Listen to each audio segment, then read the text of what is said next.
Hi guys, आज इस video में हम बात करने वाले हैं एट्रिशन की। आई होप अगर आप एक्सेल यूज़ करते हैं अपनी कंपनी में या किसी भी एचआर डिपार्टमेंट से आप बिलोंग करते हैं या एमआईएस में आप काम करते हैं तो एट्रिशन एक ऐसा वर्ड है जो फॉर श्योर आपने कभी ना कभी या डेली ही सुना होगा। इफ़ इन केस अभी तक आप इस वर्ड को नहीं सुन चुके हैं तो डरिए मत, इस वीडियो में आज मैं आपको यही बताने वाला हूँ कि एट्रिशन होता क्या है, कंपनी में इसका यूज़ क्या है और एट्रिशन कैलकुलेट करते कैसे हैं। इसके अलावा ये एक ऐसा वर्ड है जो आप अगर एक्सेल बेस्ड किसी भी जॉब के लिए जाते हैं वहाँ पे भी आपसे ये इंटरव्यू में पूछ सकते हैं। तो वीडियो के आखिरी तक बने रहिए। एंड वीडियो स्टार्ट करने से पहले welcome back to my channel Excel online advisor, जहाँ पे एक्सेल से रिलेटेड टिप्स एंड ट्रिक्स मैं आपके साथ शेयर करता हूँ। अभी तक किसी पुरानी वीडियो में कोई डाउट है या किसी नई वीडियो के लिए सजेशन देना चाहते हैं, चैनल के अबाउट सेक्शन पे जाके मेरी कॉन्टैक्ट डिटेल्स है, आप मुझे कॉन्टैक्ट कर सकते हैं। नाउ बात करते हैं आज की वीडियो की। एट्रिशन बेसिकली होता क्या है, आपके सामने मैंने एक शॉर्ट फॉर्म में बड़ा सिंपल सा मीनिंग इसका लिखा हुआ है कि attrition is the departure of employees from the organisation for any reason, voluntary और involuntary, including resignation, termination, death और रिटायरमेंट। अब आप सोच रहे होंगे तो आपको भी दिख रहा है, लेकिन ये होता क्या है।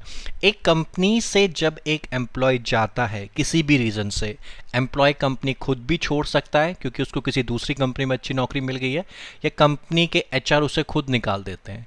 तो कभी भी एक एम्प्लॉय जब एक कंपनी से जाता है उसे एट्रिशन कहते हैं। वहीं सेम मतलब यहाँ पे मैंने इंग्लिश में लिखा है। सो इफ़ इन केस कभी आपका कोई इंटरव्यू है तो आपके काम आ सकता है, अदरवाइज आपको बेसिक मीनिंग पता होना चाहिए। Departure of employees from organization for any reason is attrition. Now attrition use क्यों करते हैं कंपनी में? बेसिकली अगर आपकी एक कंपनी है तो आपको क्या ज़रूरत है एट्रिशन यूज़ करने की? कंपनी आपकी, आप जो चाहे कर सकते हैं, बट एट्रिशन से होता क्या है? एट्रिशन से आपको ये पता चलता है कि आपकी कंपनी एम्प्लॉयज़ को कितना ज़्यादा रिटेन कर सकती है। लेट्स सपोज मैंने कंपनी स्टार्ट करी और 10 एम्प्लॉय रखे, अगले महीने मैंने 5 एम्प्लॉय निकाल दिए, कंपनी अच्छी नहीं चल रही थी। नेक्स्ट मंथ मैंने 3 और निकाल दिए, 2 मंथ बाद मेरे पास सिर्फ 2 ही एम्प्लॉय बचे हैं। तो अब मुझे दिख रहा है कि कंपनी के पास काम नहीं है, इसलिए मुझे 2 महीने में 8 एम्प्लॉयज़ निकालने पड़े।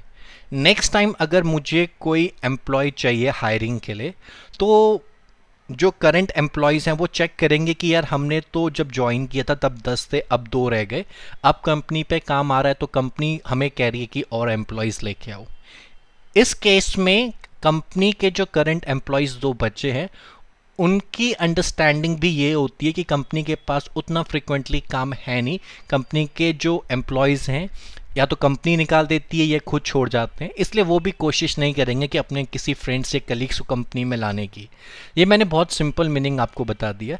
जनरली एक कंपनी कितने लंबे टाइम तक या कितने अच्छे तरीके से अपने एम्प्लॉय को रिटेन कर पाती है, उससे कंपनी का एक इंडिकेशन मिलता है कि कंपनी कितनी अच्छी है। 2 कंपनी है, एक कंपनी का एट्रिशन रेट बहुत ज़्यादा, यानी हर महीने कंपनी 100 हायरिंग तो करती है लेकिन 90 लोग अगले महीने ही निकाल देती है। और एक कंपनी है जहाँ पे एक मंथ में वो 20 हायरिंग करती है और अगले महीने किसी को भी नहीं निकाल दी।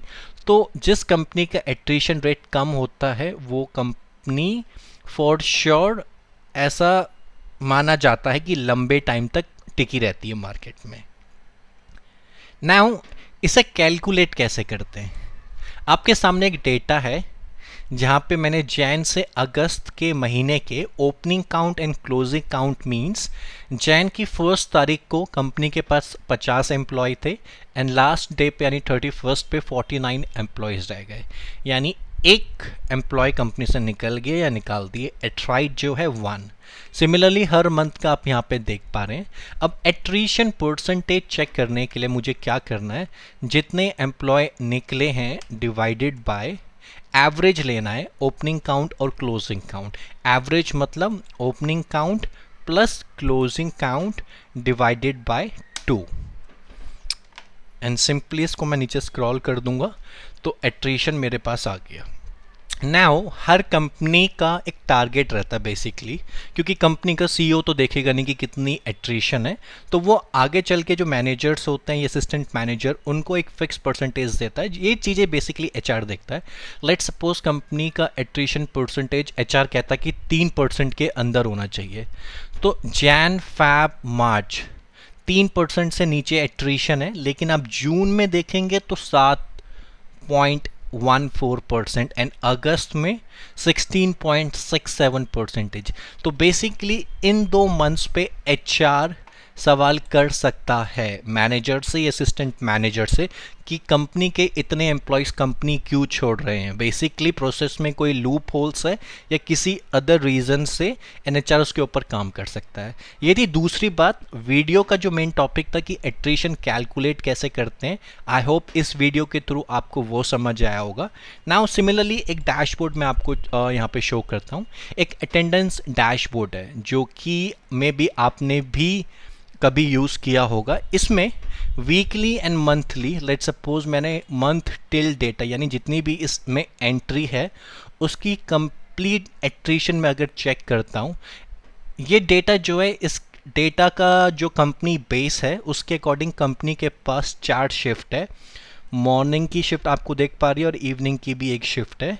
जो एट्रिशन रेट है फर्स्ट 2 शिफ्ट का टिल नाउ वो 8.70 एंड 13.33 जो कि बहुत ज़्यादा है, और टोटल एट्रिशन कंपनी का आज तक का है 10% जो कि बहुत ज़्यादा है। This is just a attendance dashboard format जहाँ पे एट्रिशन यूज़ होता है। फॉर श्योर आपकी कंपनी में भी एट्रिशन कैलकुलेट होता होगा। इफ़ इन केस कुछ नया सीखने को मिला या वीडियो पसंद आई है, so do like, comment and subscribe. Thank you.